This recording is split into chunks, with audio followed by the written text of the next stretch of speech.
Shocking.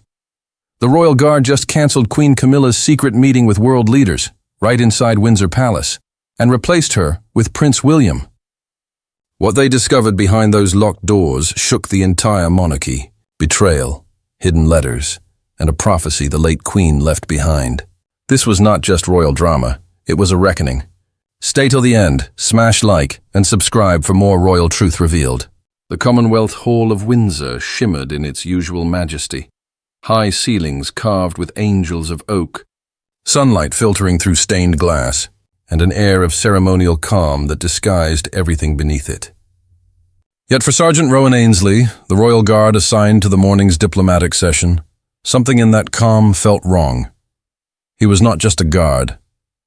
He was the kind of man who noticed what others ignored, the tremor in a pen stroke, the hesitation in an aide's tone, the subtle rearrangement of flags that whispered politics louder than words. That morning, as he oversaw the setup for Queen Camilla's private luncheon with the 3 foreign dignitaries, his eyes caught a single inconsistency, a briefing folder embossed in violet ink, not gold. The color reserved for personal statements, not royal mandates. He moved closer. Beneath her elegant monogram lay a sealed speech draft. Rowan had guarded the monarchy for nearly 15 years. He had seen 3 successions, 2 abdications, and countless diplomatic summits, but never had he seen a speech classified under personal initiative. Protocol demanded that all foreign engagements be approved through the King's Council. Yet this one bypassed it entirely. He glanced around, aides moving in silence, silver cutlery gleaming under crystal lights.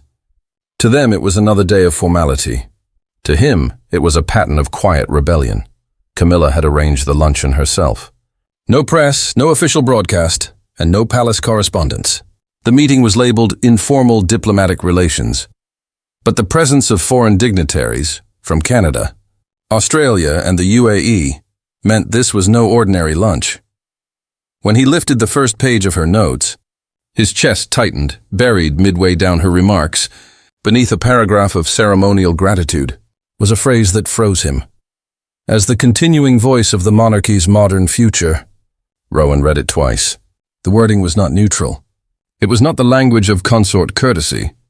It was succession language, the kind reserved for the crown's direct heirs. And the heir, as every guard in Windsor knew, was not her.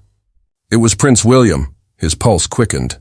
He folded the page neatly, placed it back beneath the violet seal, and stepped back as though nothing had happened. But in his mind, a decision was already forming, a dangerous one. Camilla's car was due in 20 minutes. The dignitaries in 15. He had one window, one chance, to preserve the crown's legitimacy before the world heard words that could fracture its foundation. Rowan slipped out of the hall, moving through the East Wing corridor where the King's chief secretary kept his office. The man was away, attending a morning prayer briefing. Rowan needed authorization, but there was no time. Instead, he retrieved the ceremonial hall register, the single book that validated any royal meeting.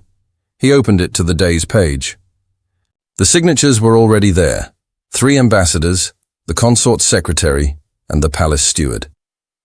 But one name was missing, the King's. He drew a deep breath and shut the book. Then it is not lawful, he whispered to himself. By the time he returned to Commonwealth Hall, the table was nearly set. The aides were aligning silverware, the floral attendants trimming final stems. Through the stained glass, he saw the shimmer of the consort's arriving motorcade. The foreign delegations followed in polished black vehicles behind her. Every instinct in him screamed, "Stop this." But how does a soldier defy a queen? Rowan walked to the main doors, heavy oak, gold-trimmed, centuries old, and locked them from the inside. The click of the bolt echoed through the empty corridor like a gunshot. Then he stepped back, composed, and waited. Moments later, Camilla entered through the west vestibule, trailed by her aides and private security. Her expression carried the calm superiority of someone used to obedience. "Sergeant," she said sharply, "why are the doors sealed?"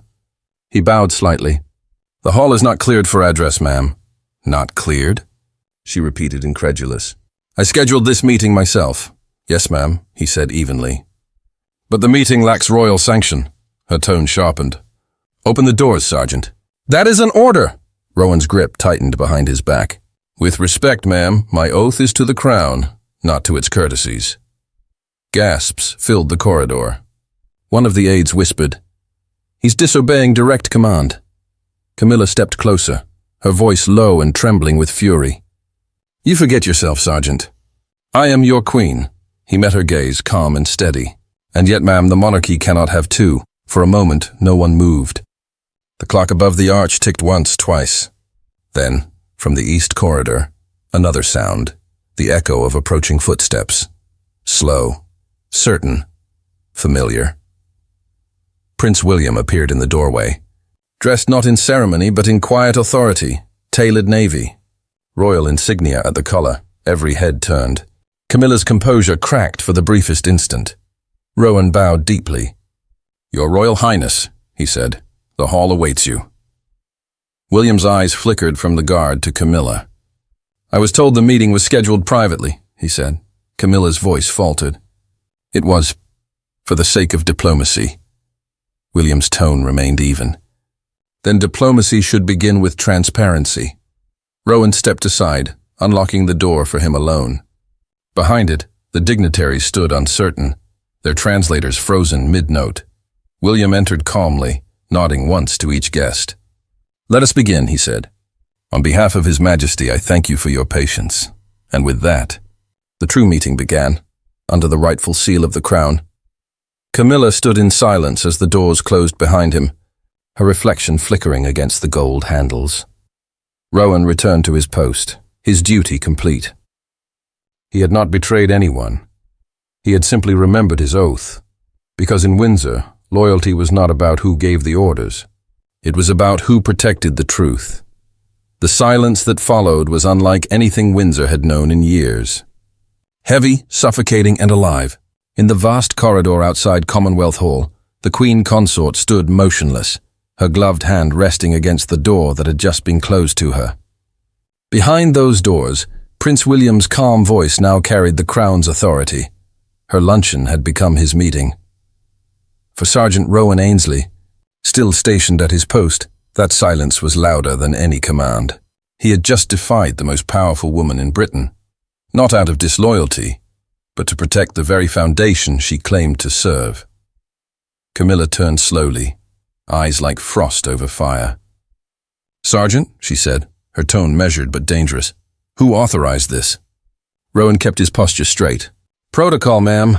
Without the king's signature, no audience may proceed in the monarch's absence. The crown must be represented by the heir apparent."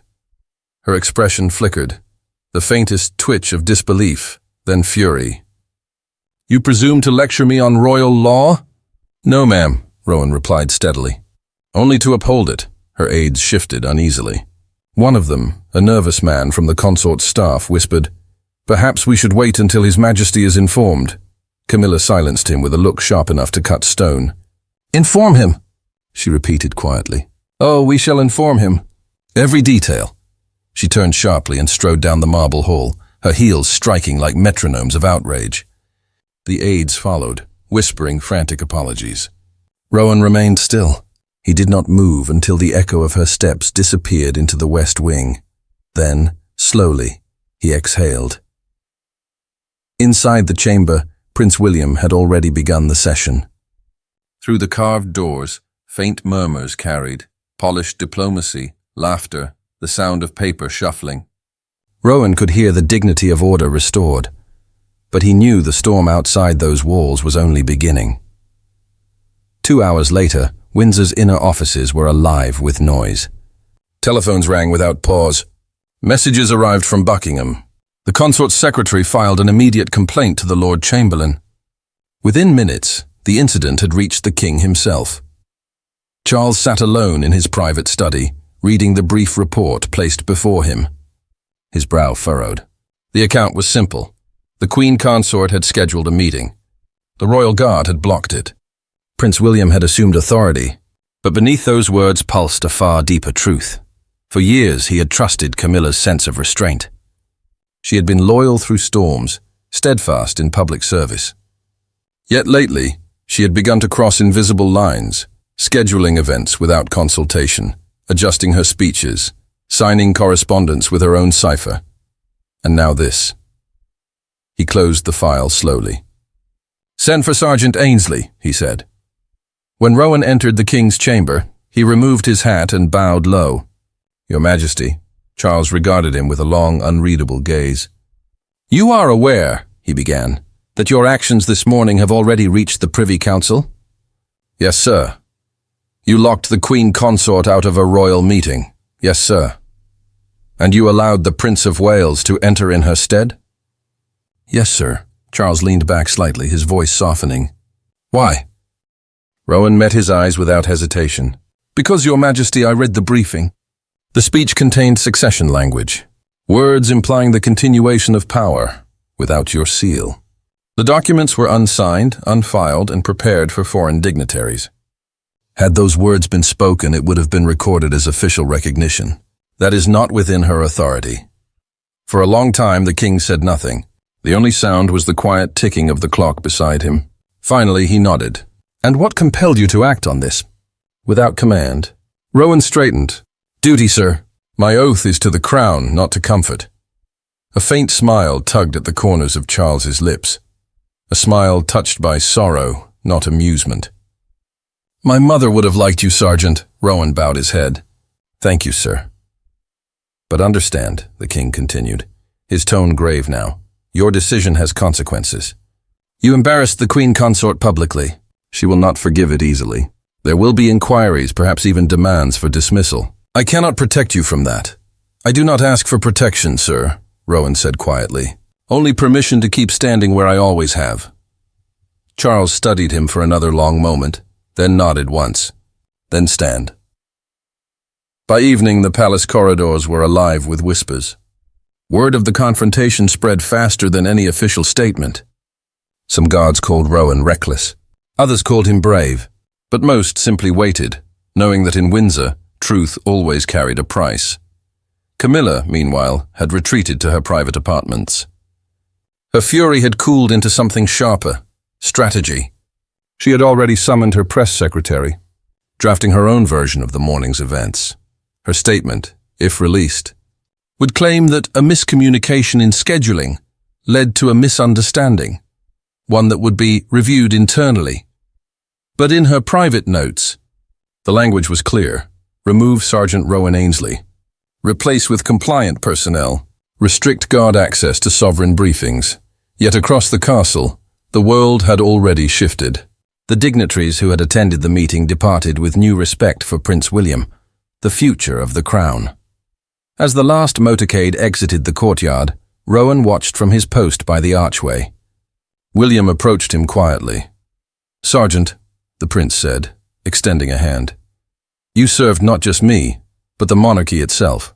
Rowan bowed slightly. "It was not service, Your Highness. It was obligation." William smiled faintly. "Then I hope the day never comes when obligation must look like defiance again." Rowan nodded once, his voice steady. "If it does, sir, I will still be here." And as the prince walked away, the guard returned to his silent vigil. Behind the grandeur of the palace, loyalties were shifting, alliances tightening, because in Windsor, the walls had learned a dangerous truth. Sometimes the strongest act of obedience is saying no. The next dawn over Windsor broke slow and cold, like the calm before an unseen storm. The palace courtyards glistened under the dew, but inside those golden walls, the air had shifted. The previous day's quiet defiance had become today's quiet war.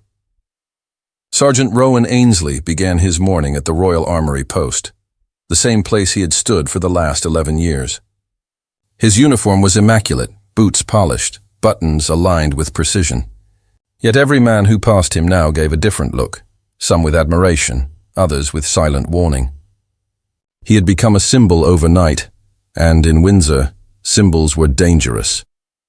By mid-morning, a discreet courier arrived from the consort's office, delivering an envelope embossed with Camilla's violet seal. The hall fell silent as the aide approached him.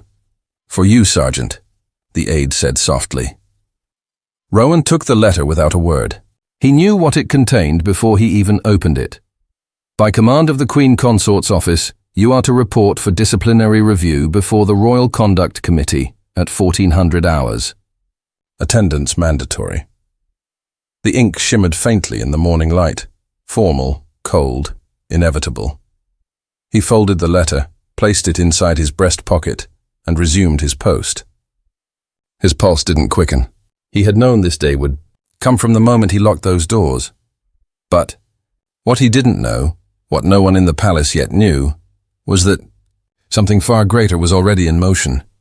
In another wing of Windsor, King Charles sat alone in the Queen's former study, a room he rarely entered. The air still carried faint traces of lavender and old paper. He was reading through a box of letters that had been sealed since the late Queen's passing. The archivist had delivered them only a day earlier, saying they were marked for the reigning sovereign's eyes only. He opened the first letter carefully, his eyes scanning the slanted handwriting that once guided empires with grace. If ever the order of loyalty is tested within these walls, do not look to crowns for answers. Look to the ones who stand when others bow. They will show you who still guards the truth. Charles froze. The phrasing was deliberate. The Queen had known, somehow years before, that the monarchy's greatest test would come not from the outside world, but from within its own hierarchy. And that line, the ones who stand when others bow, sent a shiver through him. He closed the letter, realizing with quiet certainty that she had foreseen men like Sergeant Rowan. Meanwhile, in the consort's quarters, Camilla sat at her desk, surrounded by her advisors.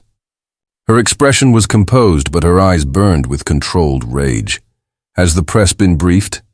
she asked sharply. Her communications officer nodded. "We're framing it as an internal matter. The narrative is simple. A guard overstepped protocol and caused a diplomatic disruption." "Good," Camilla said coldly. "Keep the focus there. If this story spreads any further, the credibility of the consort's office weakens." Her secretary hesitated. "Your Majesty." The dignitaries were quite impressed with Prince William's handling of the event. The UAE delegation even sent a private commendation to his office this morning. Camilla's expression faltered, only slightly. "Commendation?" "Yes, ma'am. They said he represented the crown with dignity." The room fell silent. Camilla's lips pressed thin. "Then we must remind them who holds the palace, not just the title." Her eyes drifted toward the window, where the Union Jack fluttered gently in the wind. Beneath that flag, she had fought her entire life to earn respect, to stand beside a monarch rather than behind one. And now a single guard, a nameless soldier, had undone what took her decades to build. "Prepare the committee," she said. "He will answer for his insolence." At precisely 2 p.m., Sergeant Rowan entered the chamber reserved for disciplinary hearings. 3 senior officers sat behind a polished oak desk, their expressions unreadable. A single recorder documented every word. The chairman, Colonel Harrington, cleared his throat. "Sergeant Ainsley, you are summoned for review regarding insubordination and breach of command protocol during the Queen Consort's diplomatic meeting." Rowan stood tall. "Understood, sir. Do you deny locking the Commonwealth Hall and denying Her Majesty entry?" "No, sir. Do you understand that this constitutes obstruction of royal duty?" Rowan's voice remained calm. "I understand it constitutes preservation of royal legitimacy." Without His Majesty's seal, that meeting was not authorized under Article 12 of the Succession Statute. "My actions prevented a constitutional breach."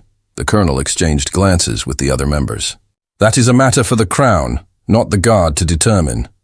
Rowan replied firmly, "With respect, sir, the oath of the Guard is not to individuals. It is to the institution of monarchy. We are sworn to defend it even from internal error."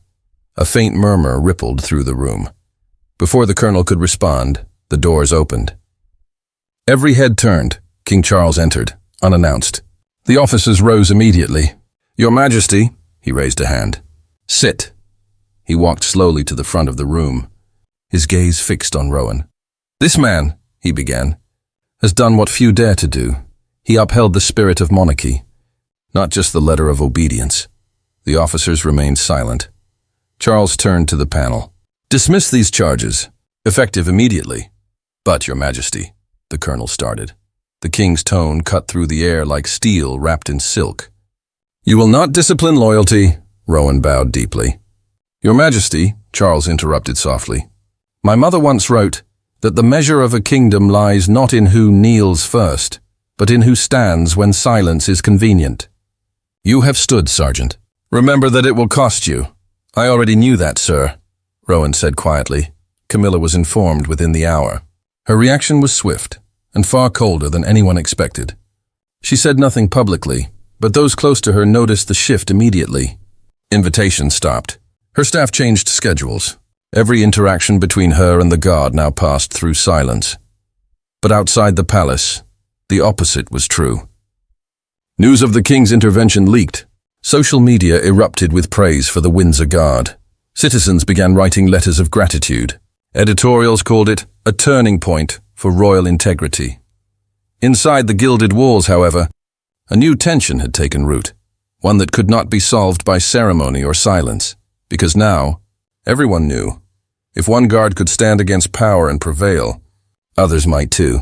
And deep inside her private study, Queen Camilla made a vow no one heard. He may have the king's favor now, but I will have his silence before the season ends. By the time December's frost began to cling to Windsor's iron gates, the palace no longer felt like a monument to tradition. It felt like a chessboard. Every move mattered. Every silence had weight. The tourists who watched from outside saw only grandeur. But inside those marble corridors, a quiet game of power had begun. Sergeant Rowan Ainsley had returned to his duties, but everything around him had changed. His name carried whispers. Some called him the guard who stood. Others called him the king's shield. To the men and women of the royal guard, he was a legend. But to one woman, the Queen Consort, he was an inconvenience that could not remain within the walls much longer. Camilla's smile, when she passed him in the halls, was the kind that concealed ice behind porcelain. She never raised her voice, never gave an order in anger. Instead, she began to do what she did best, reconfigure the room without touching a thing. Her influence was subtle. It always had been. Within days, the guard rotations were adjusted.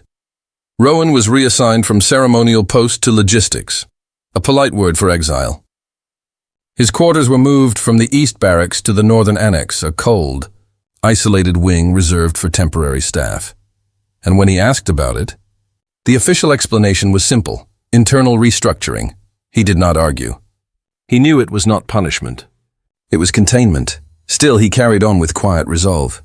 Each night, he walked the stone corridors that once echoed with royal footsteps, his reflection following him through the dark glass.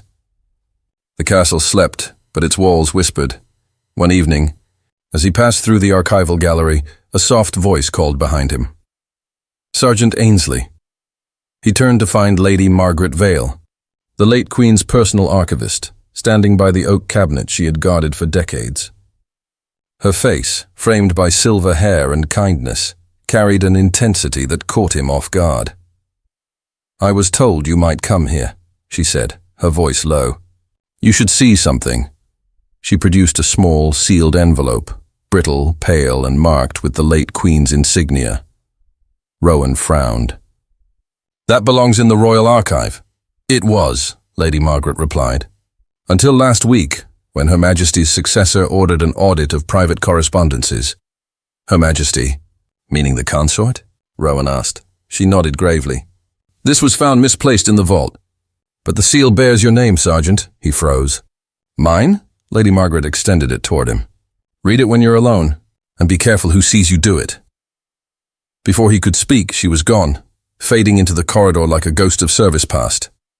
Rowan looked down at the envelope. His name was indeed written there in elegant cursive, to Sergeant Rowan Ainsley, to be opened when conscience outweighs command. His heart pounded. He slipped the letter into his jacket and hurried back to his quarters. That night, under the flicker of a single lamp, he broke the seal. Inside was a short, handwritten note in the late Queen Elizabeth's familiar script. "If this reaches you, it means the balance I foresaw has begun. You have stood where others will fall. Know this: every guard is chosen not for obedience, but for truth. The day will come when the consort seeks to wear two crowns. When it does, stand your ground. You are not a soldier of men, but of the realm's conscience. The guard remembers what the crown forgets. Rowan read the words again and again, the weight of them sinking deeper each time. The Queen had known, not his name perhaps, but his kind, the ones who protected the meaning of monarchy when its power blurred. He folded the letter carefully, sealing it once more. He had no proof this was meant for him, yet everything about it felt inevitable, as if destiny had simply waited for the right man to arrive. Meanwhile, in the consort study, Camilla met privately with Sir Alastair Denholm, her political advisor and one of the few men she trusted completely. The firelight danced across the marble hearth as she spoke. "The king grows softer by the day," she said, her tone precise, "and the air grows bolder. The public adores him. If the guard remains within these walls, he becomes a symbol, one that the people will rally behind."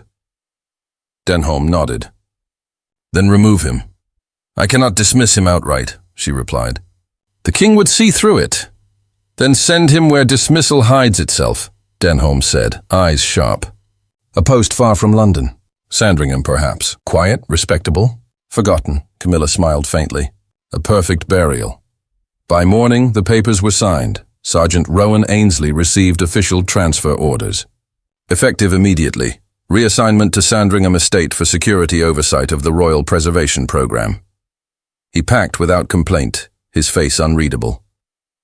When Captain Firth approached him to shake his hand, Rowan merely said, "The Queen Consort plays the long game, sir.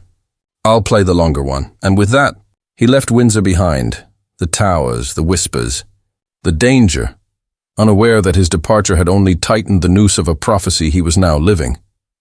Because even as his convoy crossed the frost-bitten countryside, the king sat in his study rereading his mother's final letter. His eyes stopped on one line he had missed before. "When the guard is exiled, truth will travel with him." He exhaled slowly, realization dawning. The late Queen had predicted everything, even Camilla's next move, and far from Windsor's glittering walls, Rowan was about to uncover something even the crown had buried, something hidden within the royal archives of Sandringham, a secret that could end the consort's ambitions forever. Snow drifted over the quiet fields of Norfolk, laying a soft white veil across the grounds of Sandringham Estate. The grand country residence, once Queen Elizabeth's sanctuary of peace, had turned into a silent archive of secrets. Few came here anymore, only historians, archivists, and the occasional royal guard sent for special duties. Sergeant Rowan Ainsley arrived just before dusk. His boots crunched against the frozen gravel as he stepped from the black convoy vehicle. The air was colder here, untouched by ceremony or crowds. The gates closed behind him with a slow metallic groan, sealing him into a new kind of isolation. "Welcome to Sandringham, Sergeant," said a quiet voice. A tall man in spectacles stood waiting by the steps, Mr. Giles Whitby, the chief archivist. "We were told to expect you." "You're here for oversight of the preservation wing." Rowan nodded. "That's what the letter said." Whitby's eyes flickered, studying him carefully. "Strange, though," he murmured. "We've never required an armed guard for preservation work." "The documents here have survived a century without one." Rowan offered no reply. In Windsor, every silence had purpose. Here, it would too. Inside, the corridors smelled of old paper and cedar. Portraits of monarchs lined the walls, their eyes painted with the same calm authority that once ruled the world. Yet beneath the scent of polish and history, there was something else, the faint trace of smoke and secrecy. Whitby led him through the long hallway toward the lower vaults. "Everything of sentimental or private nature to the late Queen is kept here," he explained. "Personal diaries, letters to Commonwealth leaders, correspondence with family. The consort's office ordered a re-indexing earlier this month. Perhaps that's why you're here." Rowan's brow furrowed. "Re-indexing?" "Yes," Whitby said. "Every letter and note written between 1960 and 2020 was to be reviewed and digitally scanned." Rowan's pulse quickened. The consort again. Her reach was longer than anyone imagined. When they reached the preservation wing, Whitby handed him a brass key. "This opens the Queen's personal cabinet. Be careful. Some of those pages still bleed when light touches them." Rowan thanked him and waited until the archivist disappeared up the stairs. Then, when the silence settled like snow, he moved toward the cabinet in question.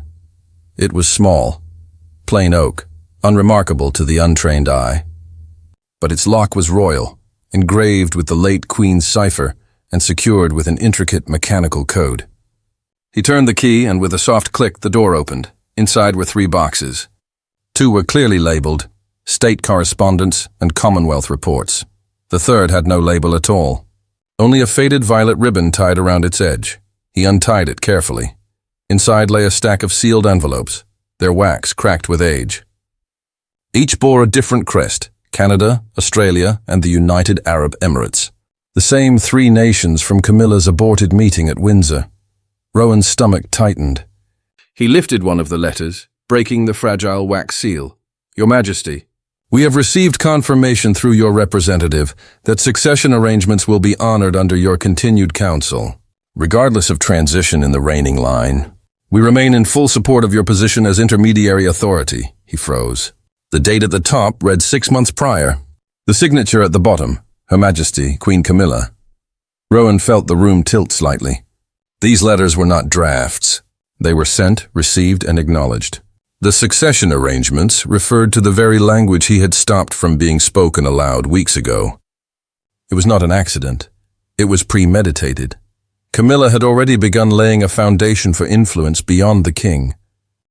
Rowan searched the remaining envelopes. Each carried similar promises, veiled in diplomatic politeness. But at the bottom of the box, one final envelope stood out. It bore no royal seal, only the late Queen's handwriting. For my successor, should ambition ever rise above service. He opened it with trembling hands. If my words are found by a guard, know this: there will come a day when the crown's weight tempts those who never earned it. When that happens, truth must leave Windsor and find daylight elsewhere. The monarchy does not belong to us. It belongs to the memory of duty itself. Rowan exhaled slowly. It was the confirmation he needed, and the burden he never asked for. He copied the letters, photographing each one with the secure archival device used for documentation. Then, with the originals carefully resealed, he restored the cabinet to its untouched state. Before dawn, he was on a quiet train back to London, a small encrypted drive hidden within his coat lining. Meanwhile, at Windsor, the king was reading the day's reports when his secretary entered nervously. Your Majesty, he said, we have received a message from Sandringham. Sergeant Ainsley has requested an unscheduled audience. Charles looked up, his expression unreadable. When? Immediately, sir. Then grant it. That evening, Rowan entered the king's private library, the air thick with candlelight and unspoken tension. He bowed deeply, then placed the small drive on the table. What is this? The king asked quietly. Proof, sir, Rowan replied. Letters signed in Her Majesty the Consort's name. Correspondence with foreign governments dated months before her appointment to those diplomatic councils. Language that implies continuity of authority, not assistance. She is laying groundwork beyond your reign. The king's hands trembled slightly as he inserted the drive into his encrypted reader. As he read, his expression hardened from disbelief to sorrow. These letters, he whispered, if they are real. They are, sir, Rowan said softly. Stamped, sealed, and stored under her authorization. Charles's gaze fell to the portrait of his late mother above the fireplace. She warned me this would come, he murmured. That power wears gentleness until it forgets its reflection. He closed the file and turned to Rowan. What do you expect me to do with this? Rowan's voice was steady. Do what she would have done, sir. Protect the monarchy, even from those within it. The king leaned back, silent for a long time. Then he said, the moment I act on this, the palace will divide. The press will circle. It will no longer be family. It will be war. Then let it be war, Rowan said. Because silence, sir, is already defeat. The king looked at him, long and searching. You realize, he said finally, that when this begins, you will not stand behind me. You will stand alone. Rowan gave a faint, solemn smile. That is where truth always stands, sir. Alone, until it is believed. And as he left the chamber, the king's voice followed softly behind him. You have become what the crown was meant to be. Not gold, but conscience. Outside, Windsor's night winds roared across the towers, carrying the faint toll of the chapel bells. Inside, history shifted once again, not with ceremony, but with quiet defiance, because somewhere deep in the vaults of Sandringham, the late Queen's prophecy had begun to breathe again. The next day, dawn broke over Windsor with a pale golden stillness. The palace rooftops gleamed under a frost that looked almost ceremonial, like the heavens themselves had laid down a white flag. But inside the castle walls, there was no peace. Only the sound of footsteps, whispers, and an unspoken reckoning that could no longer be delayed. In the king's private council chamber, the atmosphere was heavy. The air smelled faintly of oak, candle smoke, and decision. A long mahogany table stretched through the room, empty except for 2 chairs, facing each other. Camilla entered first.